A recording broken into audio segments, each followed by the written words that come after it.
Hi folks, so today we are in session with the author of 10 inspirational novels and the winner of 20 international accolades, Priya Kumar. Hi. So Priya, in the last part of the making of the calling, which I think was very well received. I got a lot of comments on that, that you're a great interviewer. I hardly did anything, I just asked the questions. Questions are answers, right? Okay, I'll take that. Yeah. I was good. Anyway. So, in this part, I wanted to discuss the depth of the character of Arjun. He seemed like a pretty regular guy. Why of all people, I mean, he was not filmy enough. We've always seen protagonists to be this filmy, something standout guy. But Arjun seemed like a regular guy. At least for that's to a me compliment, right? I mean, you mean that well, right? Very well. Okay. Of course. I think that is what I really loved about him and most related. But why did you put Arjun in the book as your main character? What was his significance? Well, first of all, thanks for calling him a normal, regular guy. That was in a very good way. Yeah, in a very good way. I mean, I didn't want him to be so grand and so unrelatable. Like, if you see a lot of fiction books now, the characters are too unreal, you know, they reflect a world where I never will be, you know, I'm never going to meet a guy like that. So Arjun is very real and I would say reflects a common man. He's not a filmy, he's not larger than life. He's not somebody who is so unreal that he becomes unrelatable. And that's been my problem with a lot of self-help books or a lot of inspirational books that I have read, that the characters far out of my reach and therefore it's just a great story. And Arjun is like me in many ways. You know, he's vulnerable. He is focused on his work and he has this one-track mind where he thinks this is the way to do it and this is the way to go, with in total oblivion that things are not working, you know. So I was in such a stage in life where I was so focused and one track on what I had to do that I didn't even realize that things were going wrong in my life. You know, that my work was really not getting me anywhere. You know, there was a lot of work done, but it was not bringing the results that I was working for. That people around me didn't have a piece of me anymore and so on. So Arjun reflects that place, you know, where nothing looks wrong, but something doesn't seem right. You know, where dekhne ko to you have everything, but then still there is this whole void of unhappiness, of emptiness, and you sit down and you wonder what's wrong. You can't see anything wrong, but still you know something very big is missing. So that is Arjun's place, and I tell you, a lot of people who read that, the first thing they said is, I can relate with that.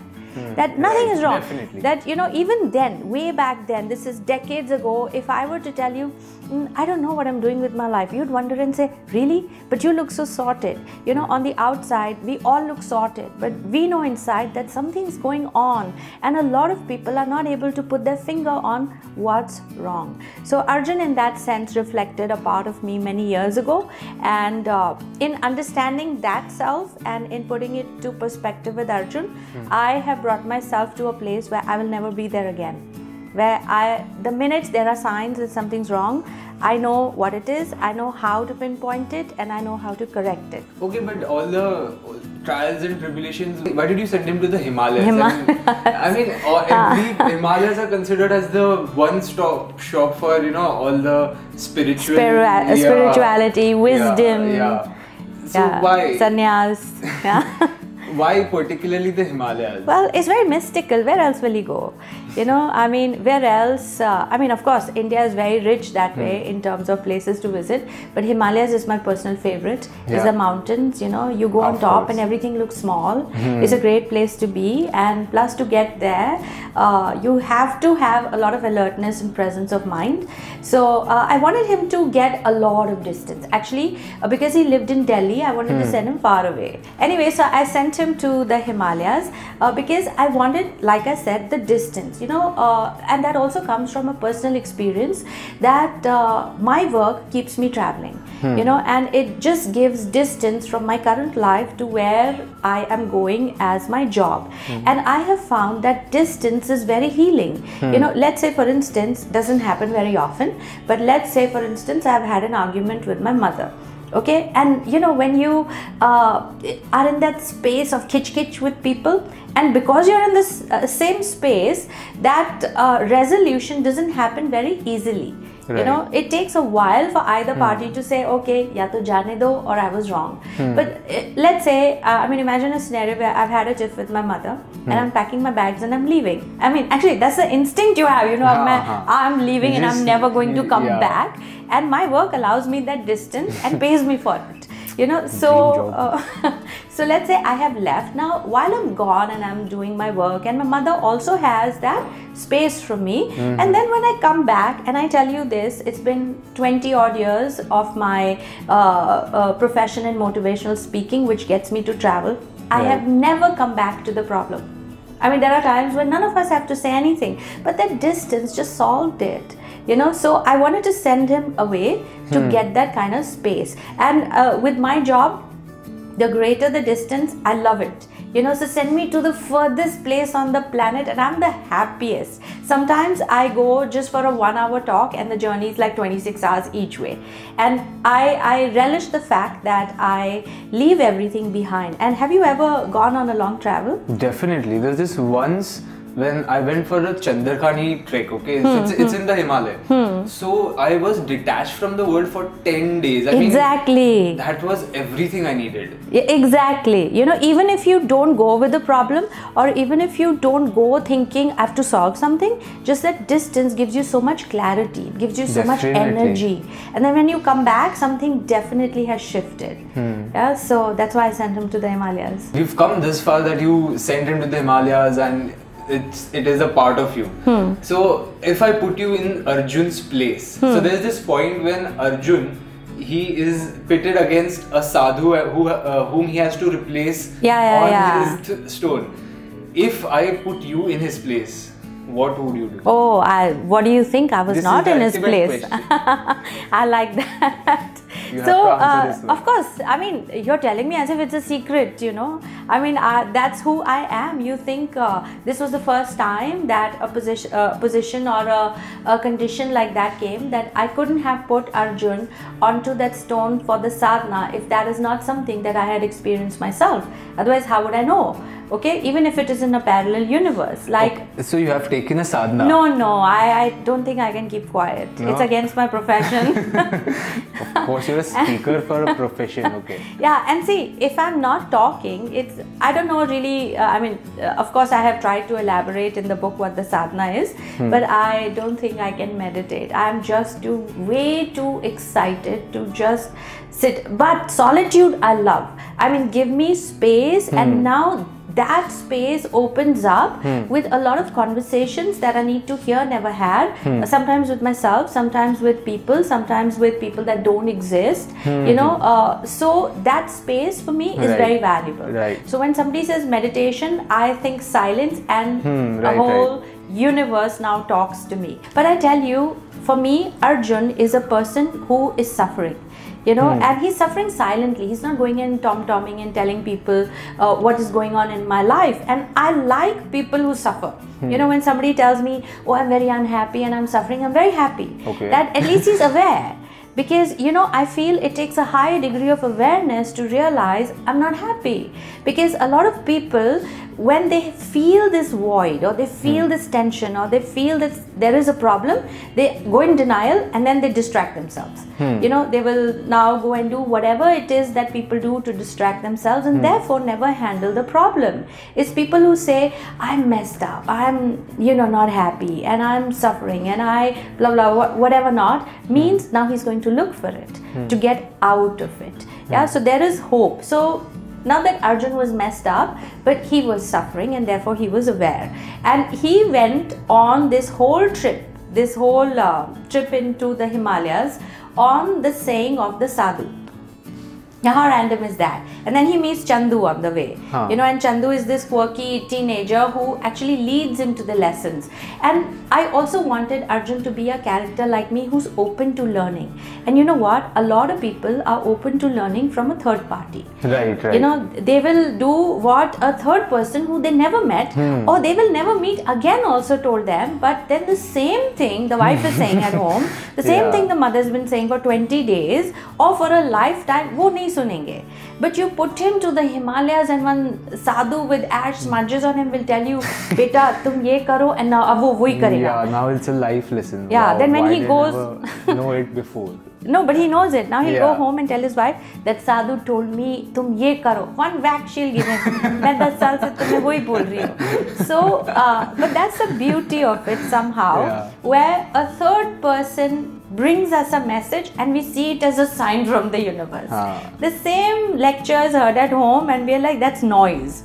But that's funny. I mean, we're strange in those ways, you know. So Chandu and the sadhu brought him messages that led him, that in him accepting it all, he reached a position where now he could put it all together. These were things he already knew or he had missed to acknowledge or he had missed to apply. Like if you see all through, there were profound lessons, but not so profound that Arjun was, oh, how come I didn't know this before?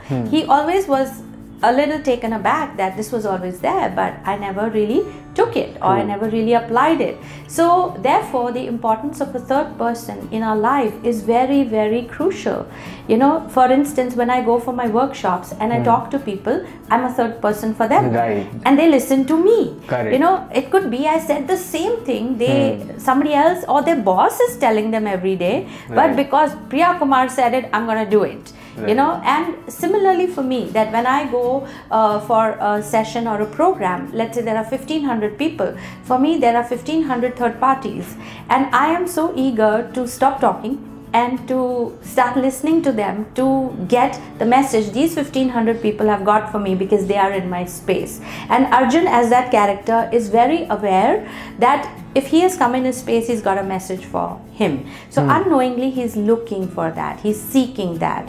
And I, as Arjun, am always looking for the Chandus, you know. Even that driver who's driving me to my destination, I will converse with him. That why is he the driver of all the drivers that are available? Right. Maybe there's something I need to know from him, you know. So I love having conversations with people so I can, you know, take, okay, give, what did you come for, you know, because I don't think I'll ever live your life again, but your lesson could make mine better. So that's Arjun. That's what he's looking for. And it was not about going to the Himalayas. It was not about reaching Hemkund Sahib. It was that journey, collecting, listening, you know, and appreciating and understanding and recognizing within. That is what I think any destination stands for. It's not that place, it was not the Gurudwara, it was who he became when he stepped into the Gurudwara in awareness. I think that completed the journey. Not about the purple thread. It was not about the purple thread. It was about getting to the purple thread. So, yeah. Okay, so we all love Easter eggs in movies, in books, or whatsoever. So, I'm asking you this because I had a hunch that there is an Easter egg in The Calling. Okay. When Arjun is meditating and a lady comes at his foot, you know. Yeah, she comes and she wakes him up. Yeah. And there was little description of her, but how much ever it was, I had a hunch. Was that you? Oh, you're so funny. You know, when I'm making these characters, whenever I'm creating a woman as a character, I create her not just in my like, but in the version that I wanted to be. Okay. So you'll always see long, flowy hair. You know, I always wanted long, flowy hair. Yeah. So it's I would say 10 times improved version of me, that aspirational version. So thank you if you recognize the similarity. That is very pretty then. Okay, thank you. So I think, first of all, I didn't understand what is an Easter egg. What's an Easter egg moment? An Easter egg is something that is a surprise. No. Yeah, a surprise which is relevant to the outside world as well. Oh, okay. That's the first time I heard that. Okay, I learned something new. Like Thank you. The way Stan Lee is always in Marvel movies. There is one little cameo he does. Stan Lee is the creator of most of the Marvel comics. Okay, alright. Yeah. I learned 2 things. So I'm here Chandu for the past 2 minutes. Yeah. Okay, alright. Yeah, thanks for those references. I mean, I got it in the example that you said, but yes, I think the reference, it was not just a description, but the reference of that woman coming and, you know, waking him up and saying, I want to take the place, is very symbolic of when I finished writing the book and I finished the journey. Now let me take it into my life. So you have a cameo in the book.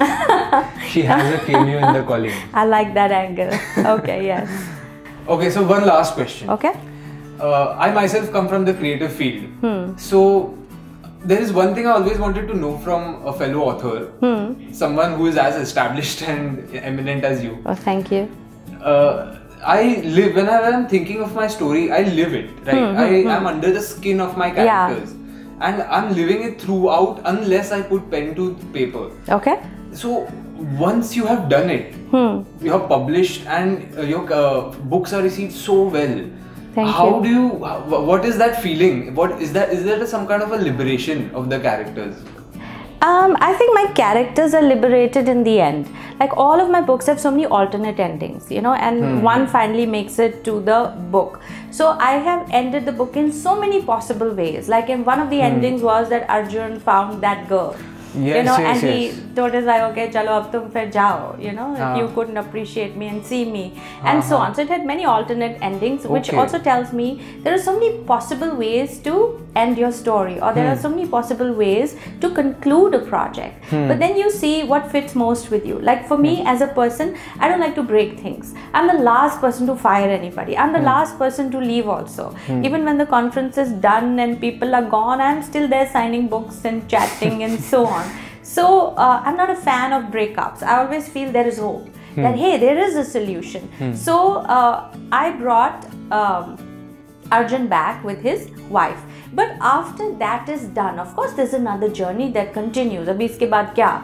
You know, what happens when the book ends and the story ends and the film ends. But for me, just the fact that I solved that immediate problem of the character liberates me as a person. Because that's a full and final handling of one portion of my life that perhaps I had lived through and hadn't solved, or a problem that has not come yet. But after that, after my book is done and published, that's it. It's away from me.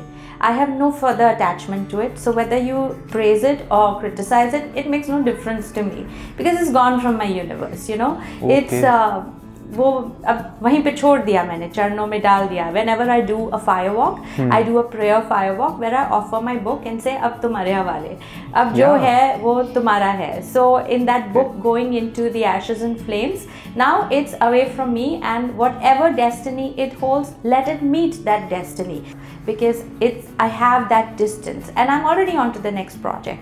So while the Calling wins awards, you know, I'm writing my next book, or I've written my next book and I've gone on to other projects, and when that is done, okay, ab tumhare hawale, and I'm on to the next. So that's liberating for me to not hang on to things, you know, not to keep tom-tomming about it. It's gone. Like people ask me, how many awards did you win? And I'm like, let me see, you know. Then sometimes I call my team and ask, how many awards did that win? And people ask me, what was the story of License to Live? I said, okay, let me think. And then they're like, did you write it? So, and I'm like, come on, I moved on to the next story. I'm not stuck in there. So that's how it is. I guess this plight you must share with very few people, I guess you would know. Or as eminent as you, I mean. Thank you. So this was pretty interesting, you know, knowing the story of Arjun and his plight. I can't wait to know more about the other characters, like the Sadhu, Chandu. I mean, the videos have to come sooner. I can't do it now. Yeah, okay, done. Okay. Yeah, so thank you very much for this. Yeah, I appreciate it, and I appreciate you reading my only book. Yeah, you said 2 last time. You read 2 of my books, which is the second one. You made that up, right? No, I did not. Okay. I am reading the second one. You are reading the second one. Okay, all right. Good. So thank you for being here, and I look forward for the next segment. So Priya, thank you for your time. Oh, thank you for your time as well.